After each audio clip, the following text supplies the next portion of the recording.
this is Dr. Samyukta from Arish Hospital, Bangalore, fertility specialist and gynec laparoscopic surgeon. So, ಇವತ್ತಿನ female health awareness ಪ್ರೋಗ್ರಾಮಲ್ಲಿ ನಾವು stress and fertility how they are interrelated ಅಂತ ಒಂದು ಚಿಕ್ಕ information. Okay, practically speaking ಈ stress ಅನ್ನೋದು it plays a major role, ತುಂಬ ದೊಡ್ಡ ರೋಲ್ ಇದೆ ಇದಕ್ಕೆ ಫರ್ಟಿಲಿಟಿಯಲ್ಲಿ.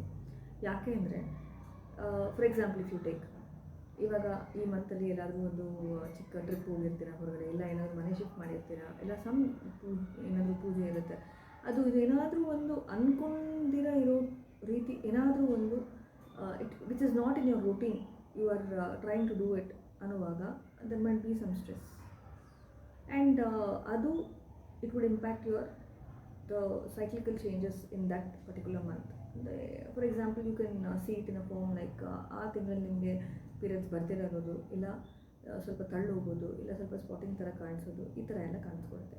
So directly or indirectly speaking there is an evidence that stress is related to fertility. So stress ಅನ್ನೋದು it can show up in different way, be infertility problems, ಇಲ್ಲ ಏನಾದರೂ ನಮಗೆ chronic disorders, PCO, ಇಲ್ಲ diabetes, ಇಲ್ಲ usually hypertension ಬರೋದು, there might be ಇಲ್ಲ obesity, depression, ಇಂಥವೆಲ್ಲನೂ ಇಂಪ್ಯಾಕ್ಟ್ ಆಗುತ್ತೆ.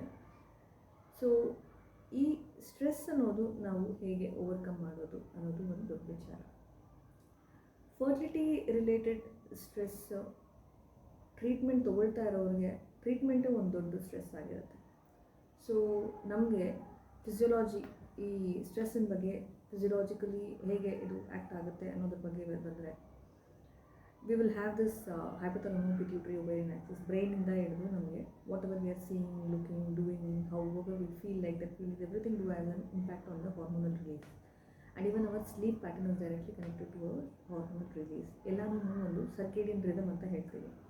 ಇಟ್ಸ್ ಲೈಕ್ ಮಾರ್ನಿಂಗ್ ಒಂದು ರೀತಿ ಆಫ್ ಹಾರ್ಮೋನ್ಸ್ ಒಂದು ಲೆವೆಲಲ್ಲಿ ಸೆಕ್ರೇಟ್ ಆದರೆ ಅದು ಈವ್ನಿಂಗ್ ಬೇರೆ ಥರ ಇರುತ್ತೆ, ನೈಟಲ್ಲಿ ಬೇರೆ ಥರ ಇರುತ್ತೆ.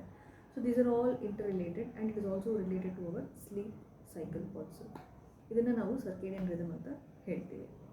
ಸೊ ಯಾವಾಗ ನಮಗೆ ಈ ಹೈಪೋಥಾಲಮೋ ಪಿಟ್ಯೂಟರಿ ಅಂದರೆ ನಮಗೆ ಬ್ರೈನ್ ಅಲ್ಲಿಂದ ಬರೋ ಒಂದು ರಿಲೀಸಿಂಗ್ ಹಾರ್ಮೋನ್ ನಮಗೆ ಲೋಕಲ್ ಎಂಡೋಕ್ರೈನ್ ಆರ್ಗನ್ಸ್ ಮೇಲೆ ಆ್ಯಕ್ಟ್ ಆಗಿ ಅಲ್ಲಿಂದ ಹಾರ್ಮೋನ್ಸು ಸೆಕ್ರೇಟ್ ಆಗುತ್ತೆ.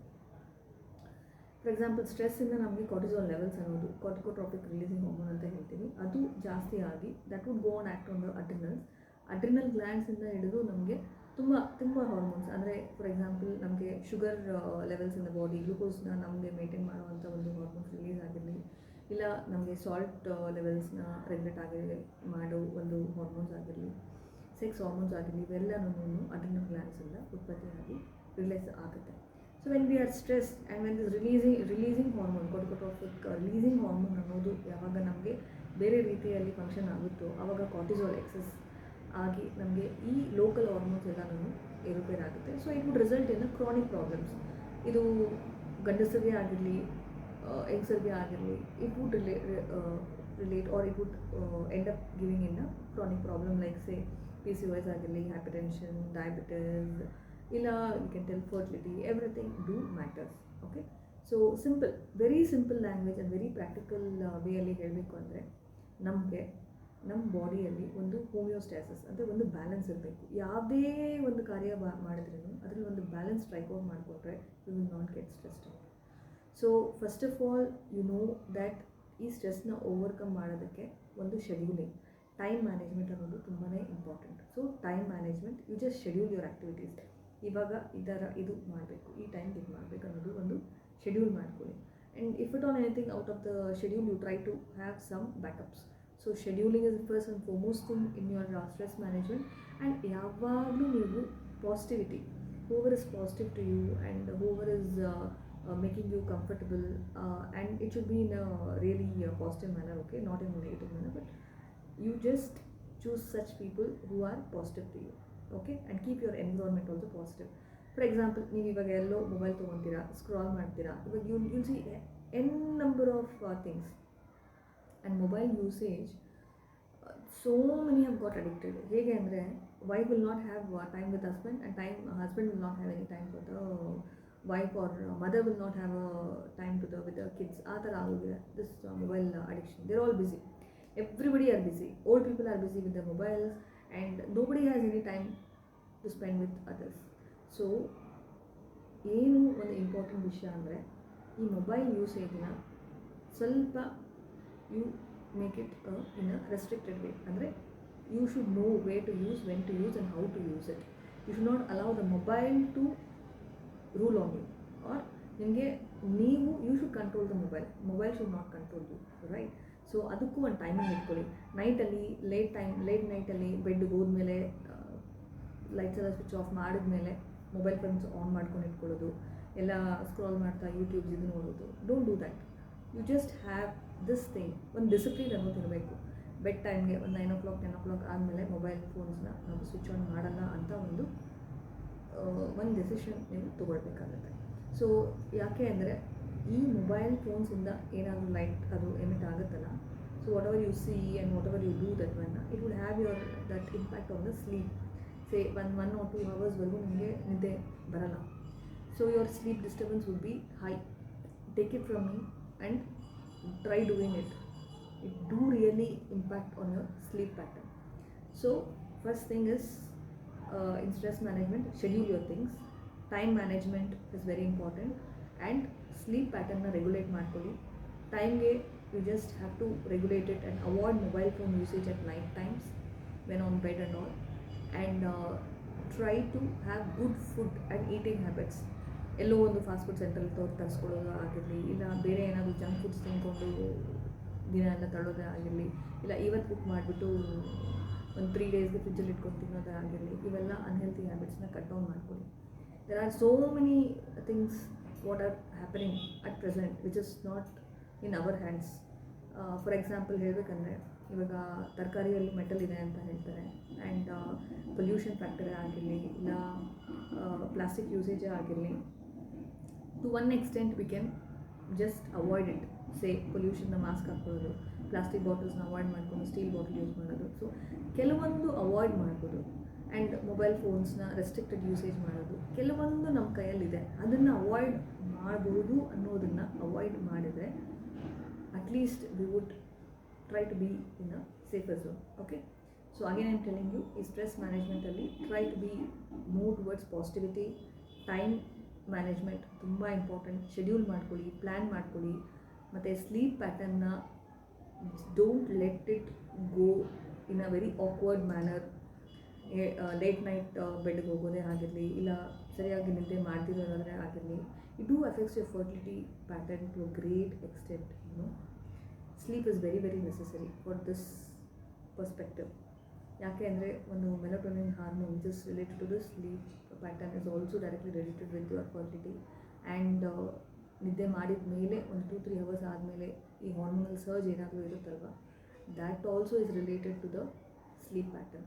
Okay, so sleep is very much necessary and an important thing in the fertility issue, right? And diet.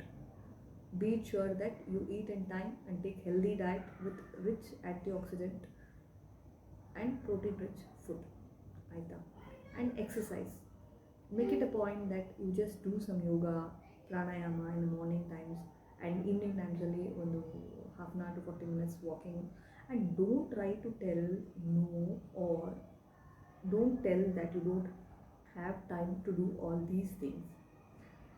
Try to plan it in a way. ನಿಮ್ಮ ಜೀವನದಲ್ಲಿ ಪ್ರತಿದಿನವೂ you have to try to plan it in such a way that you have time for all this things, and cut down time on something which is not useful and not worthy and going to be having a negative impact on your life. So ಈ stress ಅನ್ನೋದು pregnancy ಆಗೋವರೆಗೂ ಮಾತ್ರನೇ ಅಲ್ಲ, pregnancy ಆದಮೇಲೆ again stress pattern ನಮಗೆ pregnancy ಮೇಲೆ baby ಮಗುವಿಂದು ಬೆಳವಣಿಗೆ ಸರಿಯಾಗಿ ಆಗ್ದಿರೋ ಆಗಿರಲಿ, ಇಲ್ಲ ಪ್ರೀಟರ್ಮ್ ಬರ್ತ್ ಜಲ್ದಿ ಮಗುದು ಡೆಲಿವರಿ ಆಗೋದೇ ಆಗಲಿ, ಇಂಥವೆಲ್ಲ ಕಂಡುಬರುತ್ತೆ. This are all the stress things. Stress has its own roll.